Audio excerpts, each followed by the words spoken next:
Iba-ibang lasa, iba't ibang timpla, pero sa isang tasa, mabubuhayan ka. Umaga, tanghali, kahit gabi, at kahit pa mainit ang panahon, paborito natin tong mga Pinoy. #Coffee is life. Isang goal na naman ang i-achieve at ang mache-check natin sa listahan ng Making Goals! At this week, mga besties, we learn everything there is to know about coffee. So kayo ba, mahilig ba kayo sa mga kape, guys? Oh my God, me? I'm a coffee lover. Coffee lover. Lovers. Peoples. Tapos, pag marami, di ba? Oh, di ba? Mahilig sa kape. Hindi ko masasabing mahilig ako sa kape mismo, pero I love anything coffee flavored. Ice cream, yung mga lip balm. Kahit scent. Oh, scent. Sa lahat. Anything coffee flavored. Ikaw, mahilig ka ba sa kape? Oo, mahilig ako. Yung mga 3-in-1. Bongga na sa akin. Anong klaseng kape nga? Yung paborito nyo? Kasi iba-iba yan eh. Caramel macchiato pala. Alam mo yan? Ako naman cappuccino tsaka black coffee. Ay, yun ang paborito mo. Kala ko latte. Lati. Aalamin natin kung ano ba nagpapasarap dito mula sa labor of love hanggang sa ma-serve to sa atin. Totoo. Kaya kayo dyan, manood lang kayo kasi kami ang kape. Ling nyo. Wow! Stress? Mga bestie! Oh. Oh my God, natatalaw niyo ba yung mga natatalaw ko? Tanaw na tanaw. Oo naman! Ang nakikita niyo, hindi sa atin yan. Hindi naman pala sa'yo. Kay Cathy yan! Kay Cathy! Oo! Si Cathy! Si Cathy. Kamusta si Cathy? Okay naman siya, nagkakape. Ito na nga. Nandito tayo ngayon sa Cathy's Farm sa Lipa, Batangas. Ako marami tayong i-explore dito, kaya abangan nyo yan, mga ka-besties. Bago ang #coffee farming, kailangan #OOTD ready. Araw muna ang mga besties, as usual.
Grabe, parang pinig ko sa probinsya talaga. Parang pamilya. Ay!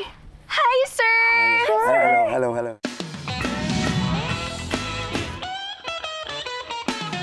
Sir Cathy, ayan. Gano'n po ba katagal na itong coffee farm ninyo? Nung 1986 ako nagsimula, pero mga robusta ang tanim ko noon. Pero mura lang kasi ang robusta. Kaya nagpalit ako itong mga barako na ang tanim ko. Bakit naman po kape ang naisipan yung i-put up na farm? Kasi bata pa ako, kasama ko yung lolo ko, dinadala ko sa farm niya. Sabi niya, paglaki mo, magtanim ka ng kape, bumili ka ng lupa, huwag kang gagay sa iba. Ganun. Bakit daw po kape? May explanation po ba yung lolo? Noong 1800s nga, naging source ito ng ini-export na kape sa ibang bansa. Kasi nga nagkaroon ng peste doon sa Brazil at saka sa iba pang exporter ng kape. Kaya marami ang pinamimili dito. Ano po ba, Sir Cathy, ang tamang klima para mag-grow yung mga kape? Dapat mayroong init, mayroong lamig at saka may ulan. Mas maganda may ulan sapagkat naghahanap ng tubig nga yan. Siyempre, pagka puro init, pinadidilig ko naman. So, ilang buwan po bago i-harvest yung... Normally, Nobyembre hanggang February ang harvest. Kasi kami hinug lang ang pinipili namin. Parang hindi kami kumukuha ng mga hilaw kasi sumasama ang lasa ng kape pagka mayroong hilaw. Kaya ang ginukuha namin, puro hinug lang. Totoo. Sana ma-experience natin yun. Mamaya, kung gusto nyo. Excited kami. Siyempre naman, hindi maaaring hindi ayos sikasuhin natin si Ma'am Mendoza. Call me Miss Cute. Wow! Cathy. I go by the name Main Cute. So, Sir Cathy, hindi po rin kasi kami sanay magtanim ng coffee. And sobrang interesado rin po kami mga besties. Ayan, So, paano yun? diyan yung mapapakinabangan ng aking mga assistant. Ayun. Yan, bongga. Perfect. Oo nga. Tatawagin ko na. Sige po, Sir Cathy, tara po. Kasi kung ako, hindi na ako pwede dahil makapal na palad ko, hindi na ano.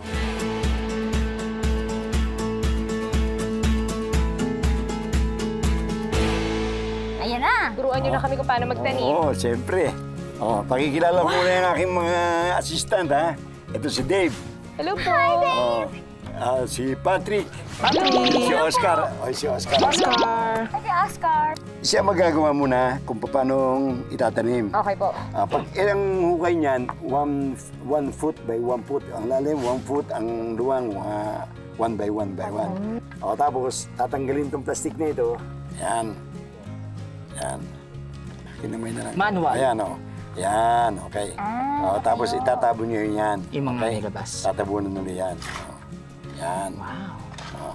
Ito po, Sir Cathy, kayo na po ang tatanim niyan o binibili niyo po? No, ako nagpapalaki nito. Ako Kayo na din po, lahat. Ako nagpupunla ng kape. Meron nasa nursery nandun mga sample. Kayo po lahat. Kami lahat. Kung gusto niyo, kayo naman. Sige po, Sir Cathy, para po masubukan namin. Opo. Tara. Ayan na, let's go guys. Bago itanim, inaalagaan muna ang mga yan dito sa nursery. Taray, sana all inaalagaan. Hihintayin munang mamunga ang mga buto hanggang 6 months bago ito itanim. Sige, puto yung may tubig. Tabo na mo yung may tubig. Tabo na mo rin yung water. So, dapat ipulpulahan. Yan, sige, okay. Yan. Tapos, tanggalin Kuya mo na Oscar? yung Ay, try ko din ako po magtatanggal. Ikaw na, sige. Kuya Oscar, ito po Siya na, pahawak siya na. lang ng pala. Siya na magtanggal, sige. Ako ng pala. Ilang buwan po bago po lumaki yung ganyan? Pagka isang taon, mabubulaklak na yan. Bongga, no? Yan, okay. Tapos yung, yan, pinakano mo. Ayan, pwede mo nang ibalik yan. Pantukod. Hawakan yan. Yun. Yan, para tumayo. Oo. Tapos lalagay na po natin. Oo. Kailangan, yan, sige. Ay, ang galing. Ayos. Diba yung mga muscles ko dyan?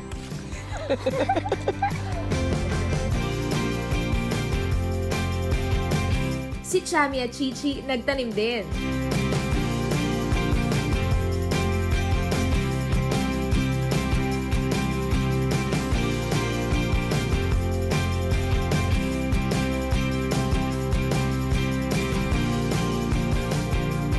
Aabuti ng 1 taon bago ito mamulaklak.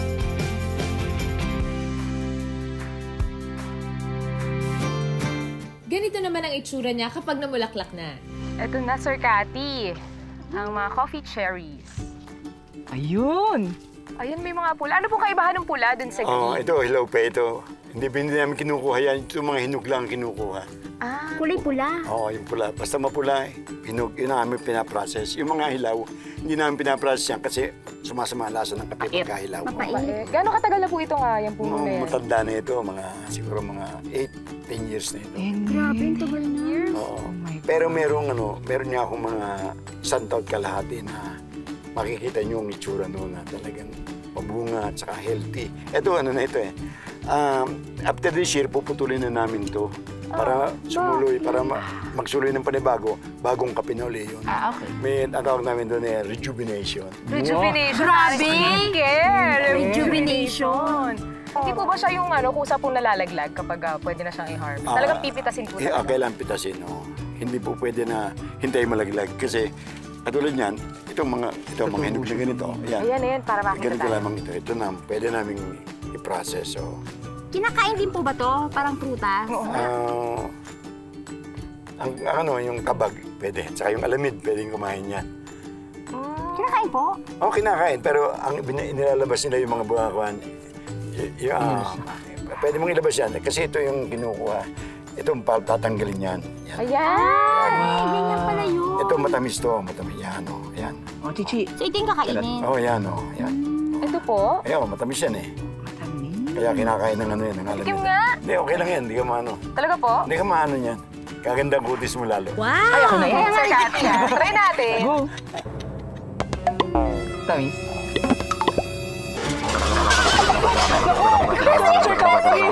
Charay!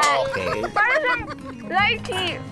O, pagka na-harvest, pag na-harvest to, meron kaming pulper doon. Tapos, pulper. Nirihiwalay ito, itong ano na ito, bunga na yan, dito sa pulp. Okay?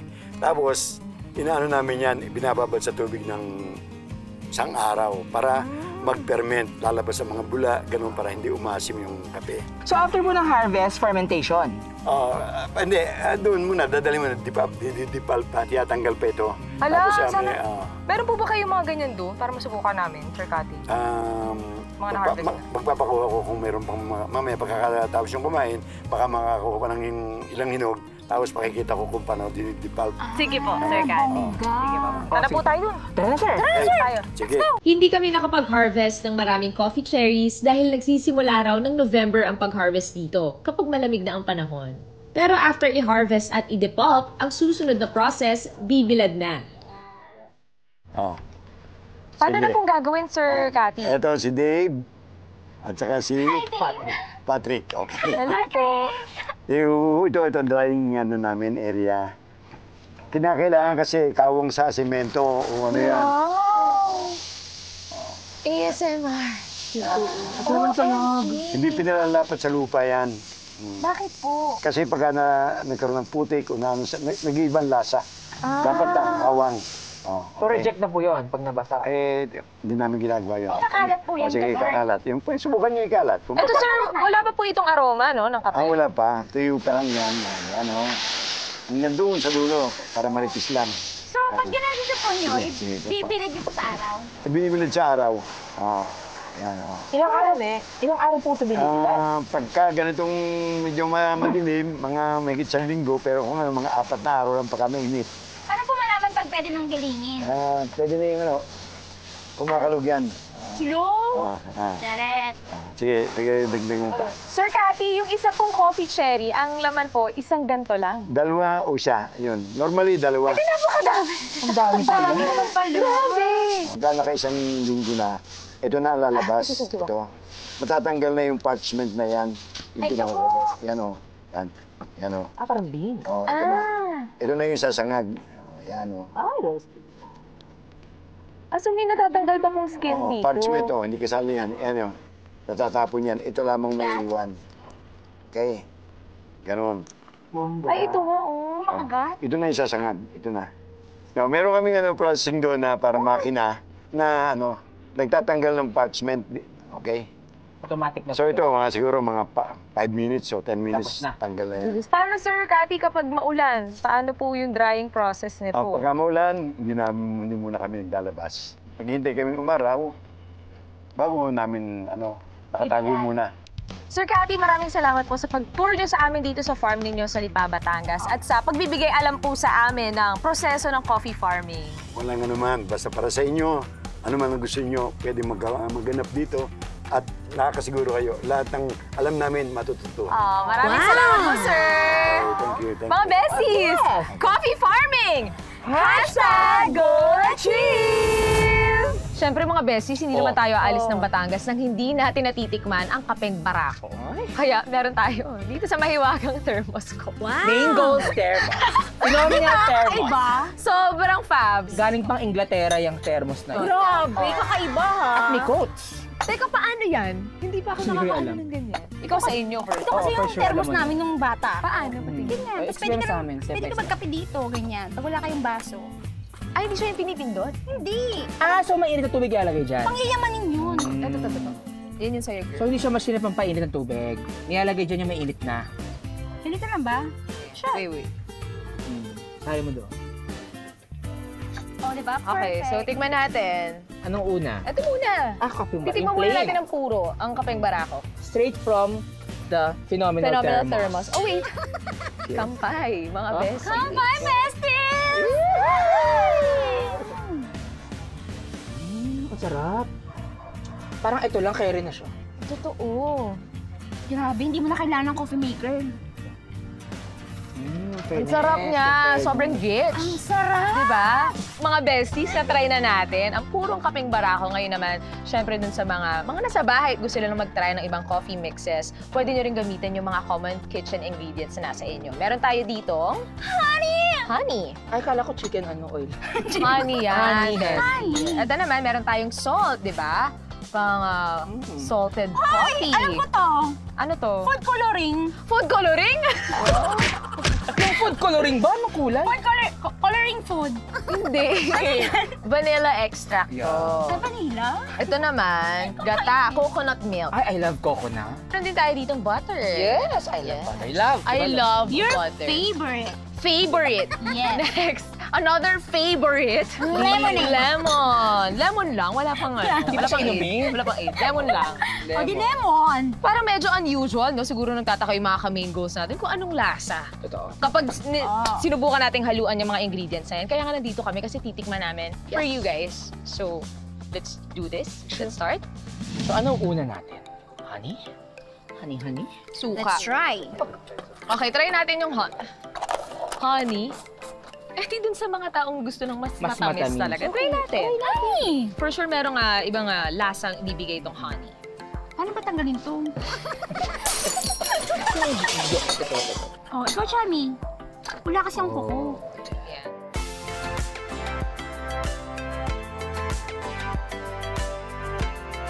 Okay. Next step. Next step, drink. Taste it. Drink. Cheers! Ay, sige. Cheers muna mga best. Okay, with honey? Sobrang tamis niya. Pero depende, kasi meron mga taong gusto nila sobrang tamis. Pero may lapo. Next, ito try natin, salt. One time nag-joke kami ni Chichi eh. Nilagyan ko na asin yung kalahati ng katawan mo. Siya makabalik. Madaling araw na. Go! Sarap siya. May singaw kasi ako, so effective siya. Okay naman. Kettlebells. Dapat may rating tayo out of 5.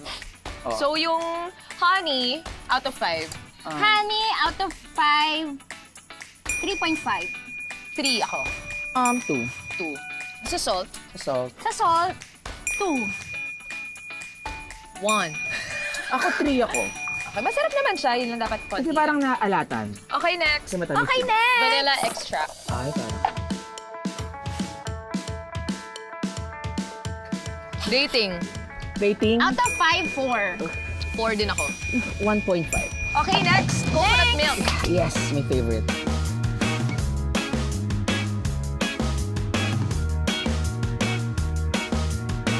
Grabe, lasang dessert.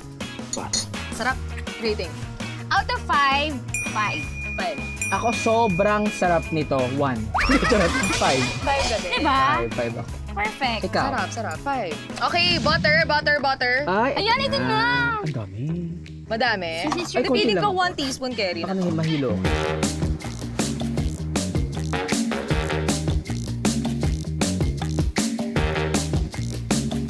No? Sarap. Ang sarap lasang-lasa yung butter. Okay, rating, besties. Teka lang, mainit. Out of 5, guys. Parang 5 din ako dito. 5. Ako. 4.75. Mas gusto ko kasi ito eh. Ako rin, 4.78. Ay, okay. Sorry. Grabe. Sorry, pataas. Okay. Next. Sirado mo pa rin pag may Ayan, lemon coconut. na tayo. Ay, Lemon na.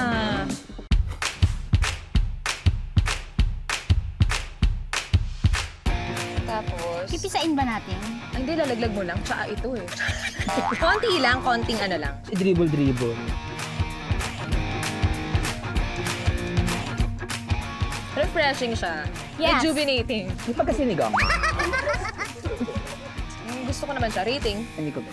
0 Out of 5, 5.5. 5.5. Oo. Yung F ba, P? Ilang parts ba yung ano na? Oo. Ilang parts yung spots na? Okay, ako 4.5. Sarap. Really, ako 2. 2? True. Oh, Mas bet ko siya sa honey. Natikman na natin lahat. And base sa aming experience, True. sa aming taste test, ang pinaka nangunguna ay ang coconut milk, Coconut milk. butter, and then ito, Honey. Lemon. lemon. Ayun mga ka-main goals, nakita nyo naman na ang dami nyong pwedeng gawing coffee mixes gamit ang mga ingredients ninyo sa bahay. Kaya kung mahilig kayo sa kape, nako, dapat itry nyo itong mga ginawa namin kasi perfect talaga! Diba? Actually. Pwede kayong mag-experiment sa inyo gamit yung iba-iba nyo pang ingredients dyan, lalo na yung mga spices na meron kayo.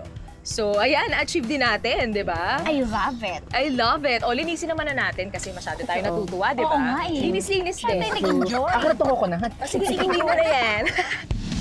Sushi, kamusta? Parang bumalik ka ba dati sa inyo? Grabe guys, yung kaninang ginawa natin yung nagtanim, magtimpla ng kape. Favorite ko talaga is yung pagtanim kanina.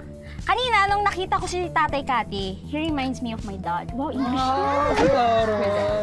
Dad? D-U-D? Dog? Basta he reminds me na yung tatay ko kasi yung ina-explain niya kasi paano niya inaalagaan yung kape, pinapahalagahan. Ganun din kasi yung tatay ko. Bata pa lang kasi ako, nakikita ko na yung tatay ko kung paano siya magtanim ng kape hanggang sa lumaki, ina-harvest namin to. Tapos siya na yung gumigiling. At Paano yung giling? giling.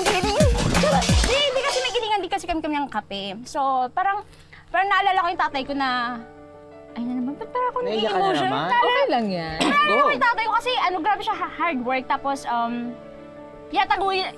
yung sipag ng tatay ko, tinaguyod niya kami using sa mga sa mga tanim niya, di ba? So, na-appreciate ko din si Tatay Kati. Kaya saludo po ako sa mga lahat ng mga magsasaka, yung mga nagtatanim ng kape, at sa lahat na magsasaka talaga, kung ano man yung tinatanim nyo, kayo po yung hero namin. Kung wala kayo, hindi kami makakatikim ng masasarap na pagkain, masarap na kape, di ba? Kung wala sila, hindi tayo Totoo. makakain. Diba? How about you? Ikaw, kamusta?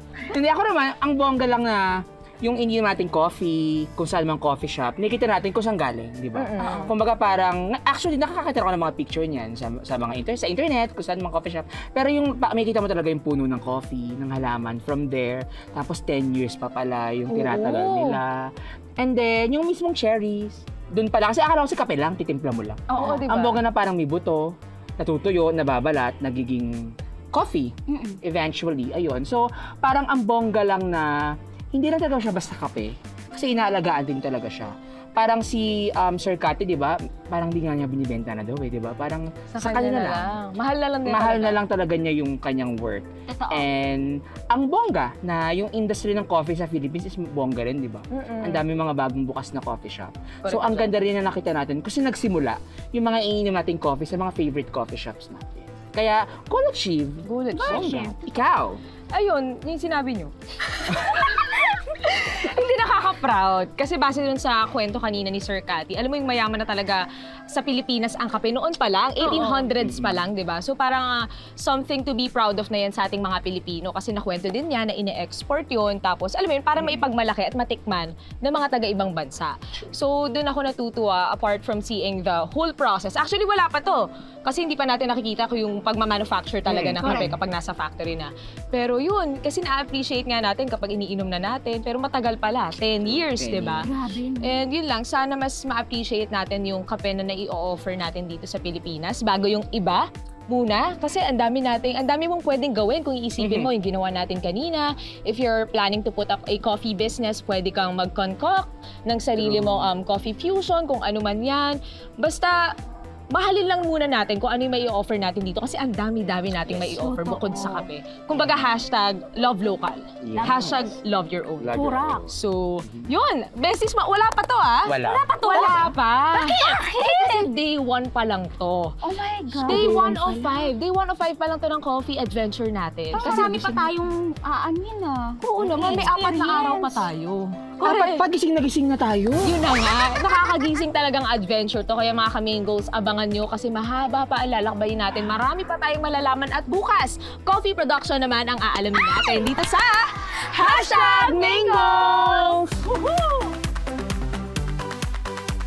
Bukas, samahan nyo naman kaming i-goal na malaman kung paano nga ba ang coffee production. Ano po bang nakadepende dun sa pagbilad, yung tapang? Yung moisture niya, kailangan pababain mo siya. Yung talagang tuyong-tuyo siya.